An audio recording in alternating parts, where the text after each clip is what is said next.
Bismillahirrahmanirrahim. Assalamualaikum warahmatullahi wabarakatuh. Sebelumnya, perkenalkan nama saya Arif Nur Said dengan NIM 215220881 akan mempresentasikan tentang Artificial Neural Network with Multilayer Perceptron dengan studi kasus peramalan kedatangan wisatawan mancanegara ke Indonesia. Kemudian berikut merupakan tim saya. Yang pertama ada saya sendiri, kemudian ada rekan saya M. Rafli Ferdiansyah dengan NIM 215222154, dan yang terakhir ada M. Gifari Rohman dengan NIM 215222364. Kemudian kita masuk ke definisi Artificial Neural Network. Jadi ANN atau Artificial Neural Network adalah jaringan saraf tiruan atau model komputasi yang terinspirasi dari struktur dan fungsi jaringan saraf biologis pada otak manusia. Nah, singkatnya ANN ini meniru jaringan saraf otak yang ada pada manusia. Kemudian, apa itu definisi dari multilayer perceptron? Jadi, multilayer perceptron atau bisa disingkat MLP adalah jenis jaringan ANN yang memiliki lapisan tersembunyi yang memungkinkan pemodelan pola kompleks yang terdiri dari lapisan input, satu atau lebih lapisan tersembunyi, dan lapisan output di setiap neuron terhubung dengan semua neuron di lapisan berikutnya, yang mana bobot mengatur kekuatan koneksi, sementara bias menambah kompleksitas. Fungsi aktivasi di setiap neuron memastikan kontribusi yang tepat. Biasanya, MLP atau Multilayer Perceptron digunakan di klasifikasi dan regresi untuk mempelajari pola dari data latihan melalui pelatihan, yang mana keberhasilannya tergantung pada arsitektur dan konfigurasi yang sesuai dengan kompleksitas masalah yang dihadapi. Kemudian untuk studi kasus akan dibacakan oleh rekan saya M. Gifari Rohman.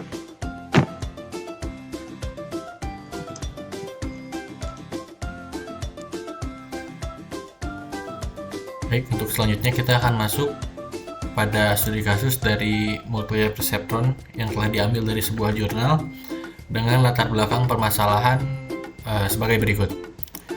Nah, jadi kunjungan wisatawan ke Indonesia ini meningkat disebabkan oleh banyak faktor, di antaranya biaya perjalanan yang kompetitif, strategi promosi yang terus digencarkan, dan banyaknya rute perjalanan yang memadai. Hal tersebut harus disertai dengan pembangunan fasilitas serta keamanan yang terjamin. Namun jumlah pengunjung perlu diprediksi untuk mengantisipasi terjadinya kenaikan atau penurunan jumlah pengunjung, sehingga negara dapat menentukan kebijakan terhadap perubahan jumlah pengunjung di masa yang akan datang. Misalnya untuk menyeimbangkan keuangan negara agar tidak mengalami penurunan apabila terjadi pengurangan jumlah pengunjung, ataupun dapat mengatur keuangan negara apabila terjadi kenaikan jumlah pengunjung gitu. Nah, dari permasalahan tersebut maka kita gunakan solusi peramalan untuk kedatangan wisatawan mancanegara ke Indonesia menggunakan metode multilayer perceptron. Nah, multilayer perceptron atau MLP merupakan salah satu pengembangan neural network yang dapat digunakan untuk pemodelan pada data time series. Beberapa peneliti telah melakukan penelitian dengan metode multilayer perceptron dalam melakukan prediksi. Adanya sistem peramalan atau forecasting sangat membantu di era saat ini. Dilakukannya peramalan bertujuan untuk memprediksi keadaan yang akan datang, di mana peramalan ini dapat menjadi acuan untuk mengantisipasi bagi pengelola atau pihak pariwisata jika terjadi naik turunnya angka atau data yang sudah diprediksi di kemudian hari. Lalu dalam dunia pariwisata sendiri, pengelola fasilitas pariwisata dapat menjadwalkan pemeliharaan fasilitas sesuai angka atau data yang telah didapatkan setelah dilakukannya peramalan.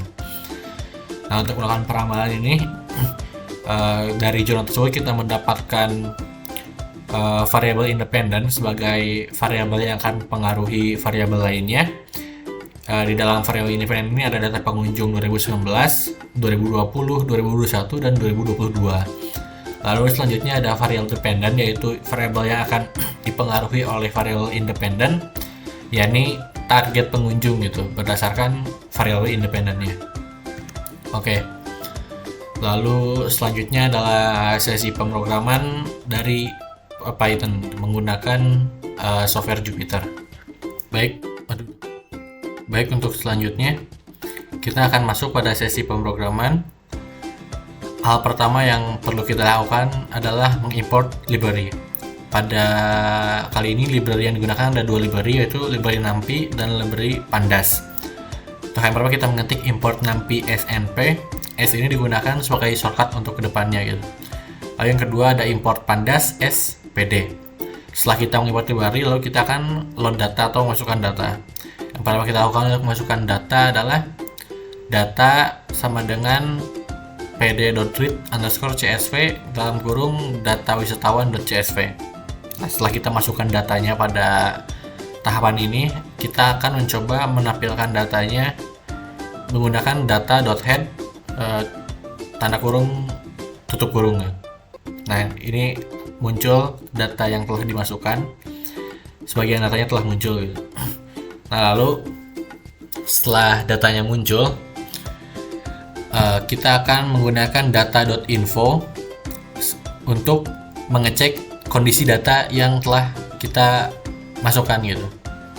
Nah, jika jumlah non-null di setiap baris sesuai dengan range index, berarti data tersebut dapat dikatakan aman atau terisi semua. Jadi non-null ini harus dipastikan gitu. Lalu yang selanjutnya kita akan memisahkan data-data yang telah dimasukkan seperti yang setelah dijelaskan sebelumnya. Data X ini akan dijadikan sebagai variabel independen atau variabel yang akan mempengaruhi dengan mengetik data kurung bulan kunjungan 2019, 2020, 2021 dan 2022. Lalu selanjutnya kita akan memasukkan data dependennya yang akan kita gunakan dengan simbol Y, yaitu Y sama dengan data target pengunjung gitu. Baik, untuk selanjutnya mengenai pre-processing data akan dilanjutkan oleh rekan saya, kepadanya dipersilahkan.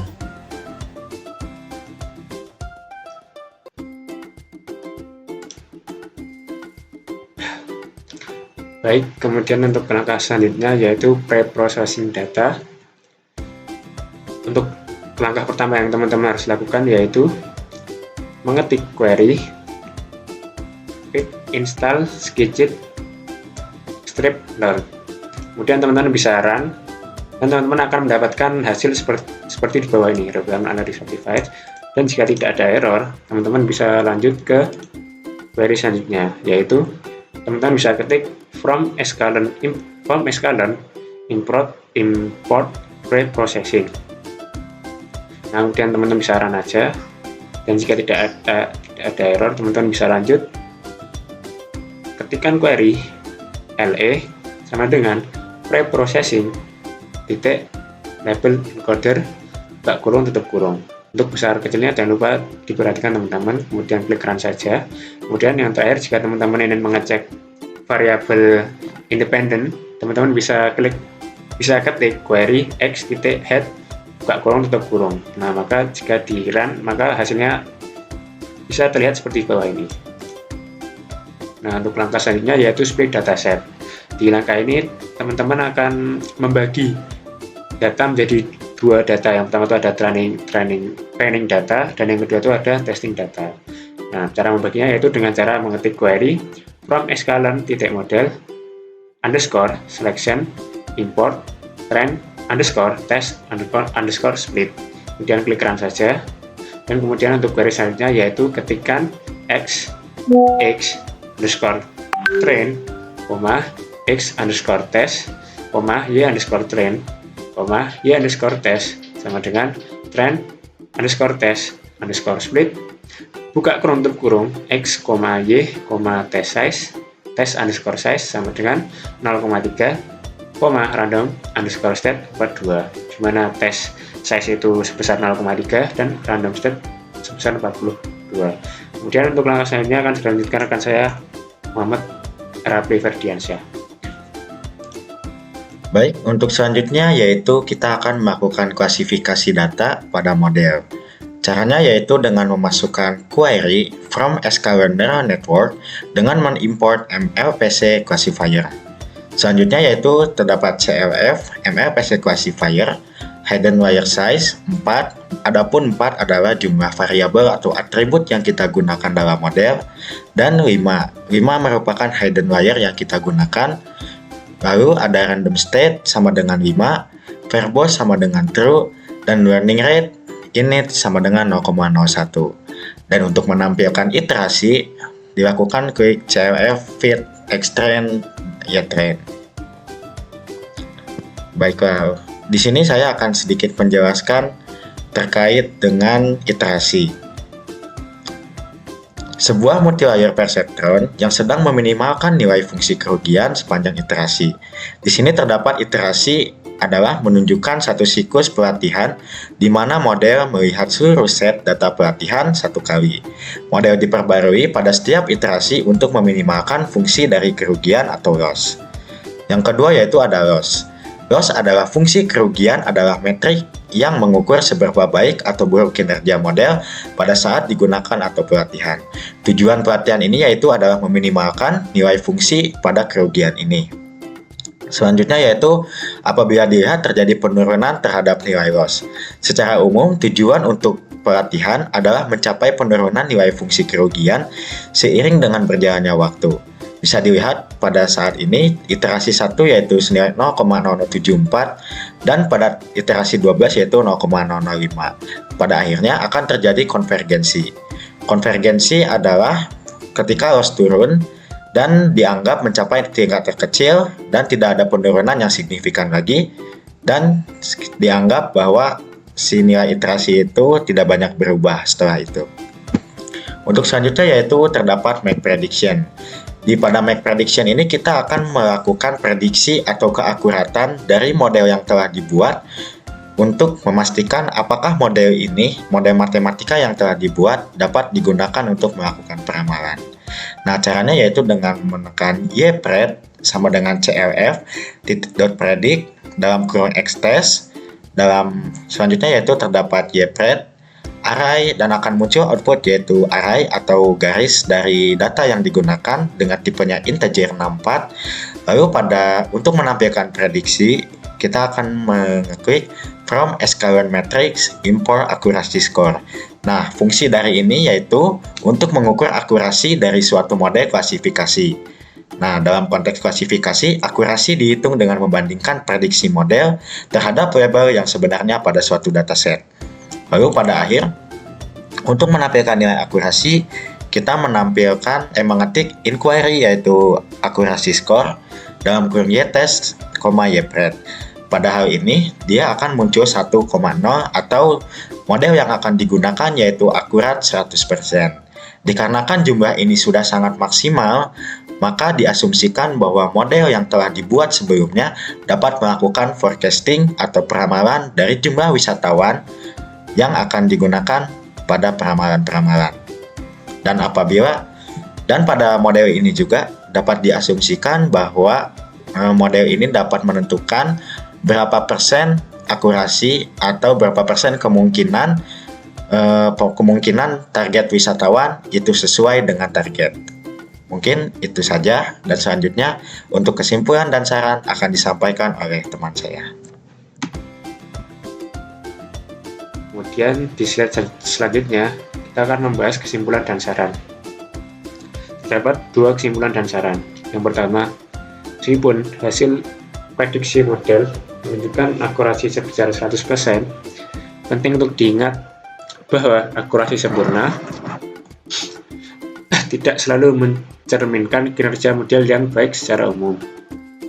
Sebagai contoh, mungkin ada masalah overfitting, di mana model selalu sesuai dengan data pelatihan yang spesifik dan kurang mampu menangani data baru. Oleh karena itu, disarankan untuk melakukan evaluasi lebih lanjut terhadap model, seperti menggunakan metrik lain seperti presisi, recall, atau F1 score. Selain itu, melakukan validasi silang atau cross-validation dapat memberikan gambaran yang lebih baik tentang seberapa baik model dapat beradaptasi dengan berbagai set data. Kemudian untuk saran dari kelompok kami, untuk penelitian selanjutnya adalah mempertimbangkan penambahan variabel independen yang dapat meningkatkan keakuratan model. Misalnya, Memasukkan durasi dapat memberikan wawasan tambahan tentang tingkat aktivitas atau minat pengunjung. Selain itu, menambahkan faktor-faktor seperti tingkat kepuasan wisatawan dapat membantu memahami lebih baik faktor-faktor yang mempengaruhi jumlah pengunjung. Lebih lanjut, melibatkan variabel-variabel ini dapat memperkaya model dan menghasilkan prediksi yang lebih kontekstual. Dengan demikian, penelitian mendatang sebaiknya fokus pada pengembangan model yang lebih holistik dan inklusif, yang mencakup aspek-aspek penting yang dapat mempengaruhi perilaku pengunjung wisatawan mancanegara. Next. Mungkin cukup sekian presentasi dari kelompok kami. Kurang lebihnya mohon maaf. Wassalamualaikum warahmatullahi wabarakatuh.